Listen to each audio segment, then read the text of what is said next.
show, my show, The Family Quest. Today we are in the diaspora interviewing a very important personnel. It's important to me as a dad and important to the country we're in. We are in the great country of Nigeria. And I will let him introduce himself. Please introduce yourself, sir. Funto, thank you very much for giving me the opportunity to introduce myself. My name is Olusegun Obasanjo. I was the president of Nigeria. I was head of state. I'm now a farmer. Thank you very much. What got you into farming? Why farming? Well, it's logical because I left the career that I chose for myself, being a soldier. I left prematurely. Prematurely in the sense that when I became a head of state at the age of 39 and I left government at the age of 42, I couldn't go back into the army. I have to retire. I haven't reached the pinnacle of my career in the army and the pinnacle of whatever political position I could hold. So what else could I do? I couldn't take a briefcase and be going around offices and saying I'm supplying or I want a contract. So I decided to be a farmer so that whatever I produce will either be bought at my farm gate or I will have people who will come and collect and sell either at the supermarket or in the markets or even at the eating houses, hotels, and so on. So that's about the only dignified career that I could go into, and I went into it. Interesting. You call farming dignified. I remember the time you started farming. I was still very, very young, and I'm still young. But I remember that time. Farming doesn't really sound dignifying. It's like a farmer, but you've taken farming to another level with innovation and all the equipment and everything. So kudos to you on that. Thank you very much for being an example. But there's a question burning in my heart that I really want to ask you. How did you maintain your health so good? Well, Funto, you talk of when you were a young girl, and you know to parents, children never grow up. They are still children. And to me, you are still a young girl. But the question you ask, I think it has to do with a number of things. First, you are as young as you think you are. I think mind is very important in your physical position. Two, I learned this very early in my life.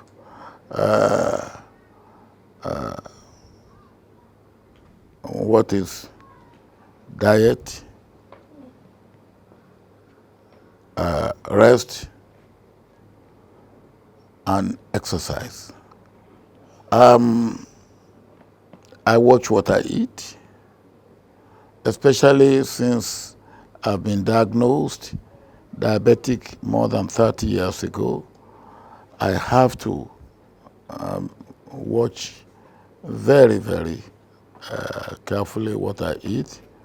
I do exercise and I rest. If you come to me and I needed to sleep, I will tell you that, look, thank you very much. You can come another time. I have to sleep. And these two, or these three, food we eat, the exercise we do, and the rest we give to ourselves are very important, of course, with the grace of God. Thank you very much, Baba. The grace of God, yes, but the physical aspect is very crucial. Like you said, rest, the food we eat, and exercise. Those are the three things that we consider that will make you maintain good health. I'm so proud of you. Please keep it up. Don't give up on it. To my next question, you have a very, very distinct leadership qualities. What can you say gave you those leadership qualities? Is it your background? Is it your education? Is it your military training? From to again, I will say all of the above. As you know, I was born a village boy, and I grew up in the village. And again, as you know, all our villages were small. So you grew up, or you are born by your parents, your father and your mother, but you are the ward of the village. You are brought up by the entire village. It's true. I think that's where I started my own life, my character, my values, and all that. And don't forget that in the village, life is simple. And everybody knows everybody else. You can't hide to misbehave. Well, one of the things that has allowed criminality in the city is the anonymity that you can have. Now you can leave one part of the city and misbehave in another part without people knowing you. In the village, you can't. The son of so and so. Even that alone is enough to make you behave, to put you in order. And then, of course, again, as you know, I have the Baptist background. And the Baptist, and one must be fair to them, whatever else you may say about them, they are a disciplined lot. Whatever they believe should not be done, you must not drink, you must not smoke, and all that. And that was imbibed very early in my life. And then I went to Baptist school too. So what you learn in the church, you practice, and what you learn in the school are complementary to make you live the type of life that those missionaries in my days and those church men in my days who want you to live. Then I went into the military. The military is known to be a disciplined organization. And then that, with my beginning in the village, my beginning in the Baptist, with the Baptist background, with the Baptist missionary school training and exposure, now the military just became eyes on the cake. And then the opportunity I had very early through military training to interact with people from other parts of Nigeria, people from other parts of Africa. When I went to Gold Coast and later Ghana for part of my military training, because then it was West Africa regiment of the British Army. And then when I went to UK in the middle of or second half of the 1950s. Thank you very much, Baba. That's a good lowdown. But I want to say that your mental status help you to be who you are. In as much as you have a Baptist training, you were raised in the military. All of that is just a building on who you are naturally. I think naturally you are a born leader. You have a mind of a leader. I know that in you, even within the family context, you have a mind of a leader. So to this generation, I think developing a mind of a leader will be better. You can have all those things that you mentioned. If your mindset is not to lead, then it's not going to work. Or what do you think? Well, there are those who believe that leaders are born. There are those also who believe that leaders are made. I am for both. Because I believe that everybody is born with certain innate abilities, Yes. which have to be developed. Some didn't have opportunity to develop theirs to the maximum extent that they should have, either for one reason or the other. Again, maybe inadequate education, inadequate exposure. So I, I believe you are right to say that, yes, I must possess certain innate abilities that God has given to me. And yes, I had the opportunity to develop those innate abilities. Yes, I had the training, starting from the community in the village, the training, the exposure, to also develop leadership qualities. So you are right. But I do believe that one thing that is always very important as far as I'm concerned, which people don't teach in leadership training and leadership exposure, is what I call the fear of God. They will teach you teamwork and you must have this, you must have that.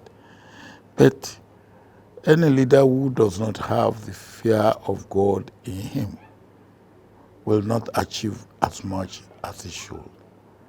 I believe whatever factors of leadership, whatever principles of leadership, whatever ideas you may have about leadership, you must not forget that the fear of God must be one of the ingredients of leadership in you. You're right. Even the Bible said the fear of God is the beginning of wisdom. So that means when you fear God, coupled with the kind of innate ability God gave you and all the training, you'll be able to lead. Okay, we're going to leave that. We're going to another aspect. Baba, you've been around for almost 83 years, I want to believe. Officially. What in your life would you call your accomplishments? Well, the other day I was telling people what my own definition of success is. To me, success is your ability to make a change wherever you are and make something better wherever you are, better than how you met it. That's good. And in every position I have been, that has been my objective. That has been my mission. That has been my target, to be able to make things better than I meet them. And so, if you ask, as you have asked now, what is important? The important thing to me is, wherever I have I been able to make things better than I made them? I went to school.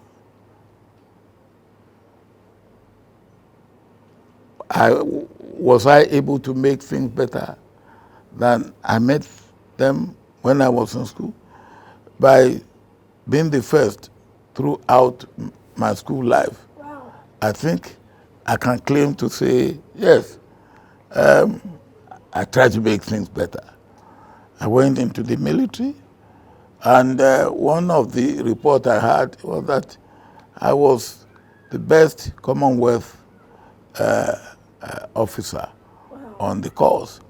Again, does that mean that I make things a little bit better than I found it? It means that I am making things better than I found it, and also making myself better than I was before I went in. And then I've mentioned going to or being a member of UN peacekeeping in the Congo, fighting the Nigerian civil war. Now, in all this, have I made things better than I found them? And if I have, then that's a mark of success. That's accomplishment. And I always say to people, look, it's not the number of houses you build. No. Because those houses may not survive you. It is how much you can impact on the community, on the society, on the people with whom you have to interact for good. How your life can interact with theirs and make things better. Thank you so much, Baba. That's very powerful. What Baba is telling us is that, have you been able to impact people's life? It will be a waste if you don't have any posterity. If you just breeze through this world, you have all the titles, all the degrees like a thermometer, but still no change. Nobody can say you made my life better. On Family Quest, we strive to tell people what others that have gone ahead have done that made their life better. Thank you so much. Thank you, Daddy. Doctor. Another question. You've had a lot of accomplishments, and I can testify to that because I'm your daughter. So I know. People will say you are being nepotic. No, I'm not. It's the honest truth. You've ruled in this country, and your time you did a good job. Thank God for that. You came out strong, and people talk about it. Yeah. You're not gonna win everybody. The ones you won, they're talking good about it. But I'm gonna go to a very key question, which I know you're an honest man. You will give me the good answer. In all your life that you have lived, 83 official life, do you have any regrets about some decisions, some actions? We are not talking about the country. We're talking about your personal life. Any regrets that your grandchildren, your grandnephew, your grandnieces, your grandcousin that are coming behind you, that they can say, Big Daddy said, don't do that, because when he did it, he regret doing it. Anything at all? Well, yes.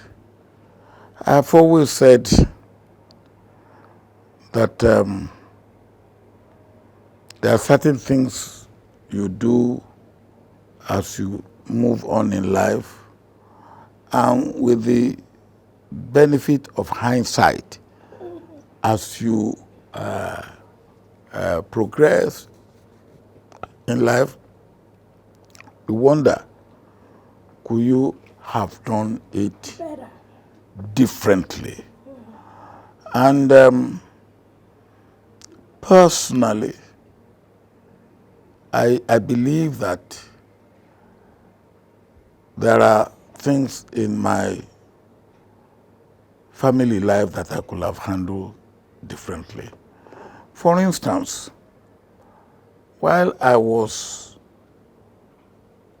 watching my career in the military and going here and going there and being in the Congo, well, not being in the Congo, being in the war front and all that, I did not have enough time to devote to bringing, giving attention to my children.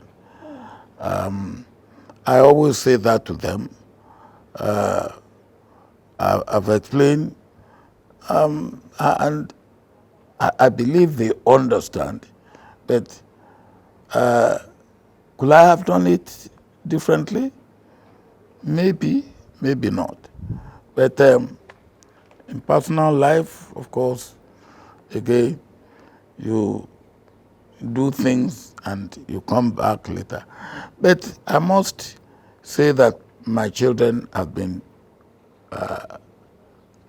really, really superb children. That inadequate attention, as I call it, has not adversely affected them. They have all turned out to be wonderful children. The other day, when I acquired my PhD, my children jokingly said, "Daddy, we will only congratulate you because you are now a member of the club.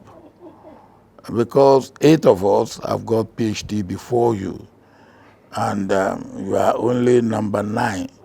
And of course, they are right. But again, because I believe there's no age limit to learning, there's no position limit to learning. Education and learning is from the cradle to the grave. I believe I should continue. My children, they had wonderful opportunity for learning, and they had that. All of them. Nobody was stopped. You can go as high as you want to go. And I like that. And all of them took advantage of that opportunity. And if anybody failed to take advantage, it's not my fault, it's his fault. Thank you so much. This is very crucial. And Baba has made a very key point to the younger generation that are having children right now. In as much as you are pursuing your career, you are pursuing everything else. Give the home front the attention that the home front needs. And I know it's a difficult thing. Me living in America, it's very difficult to balance home, work, and everything. But as it be unto you, just do your best. Make sure if mommy is the one at home, you're supplying mommy all the emotional need that it takes. He is a family man, and he believes the outcome of his children is his biggest legacy. So our young viewers, this is very important to you. As in the quest for green pastures, please consider your children. God bless you. Baba, one more question so I can let you go. I used to say the reason why maybe we have issues all over the world is because people don't love each other. If I love you, I won't hurt you. If you love me, you won't hurt me. How do you define love?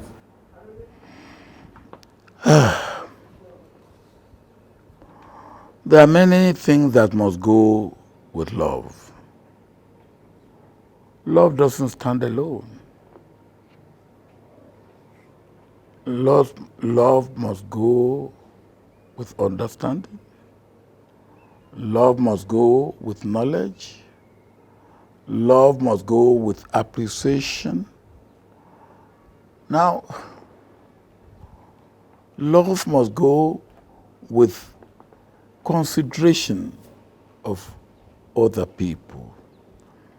If you say you love, and as I said earlier, you do not have fear of God, then you cannot really sincerely love. If you cannot show love by understanding your fellow human being, then how can you say you love God? And the purpose of our being created into this world is to love our fellow human beings and love God. But love entails sacrifice. We must also be willing and be ready to make the sacrifice that love entails. And people talk of love. Love, as I said, is not a standalone issue. For love to matter, there must be some element of reciprocation. For love to matter, there must be some element of peace. There must be some element of security. There must be some element of justice.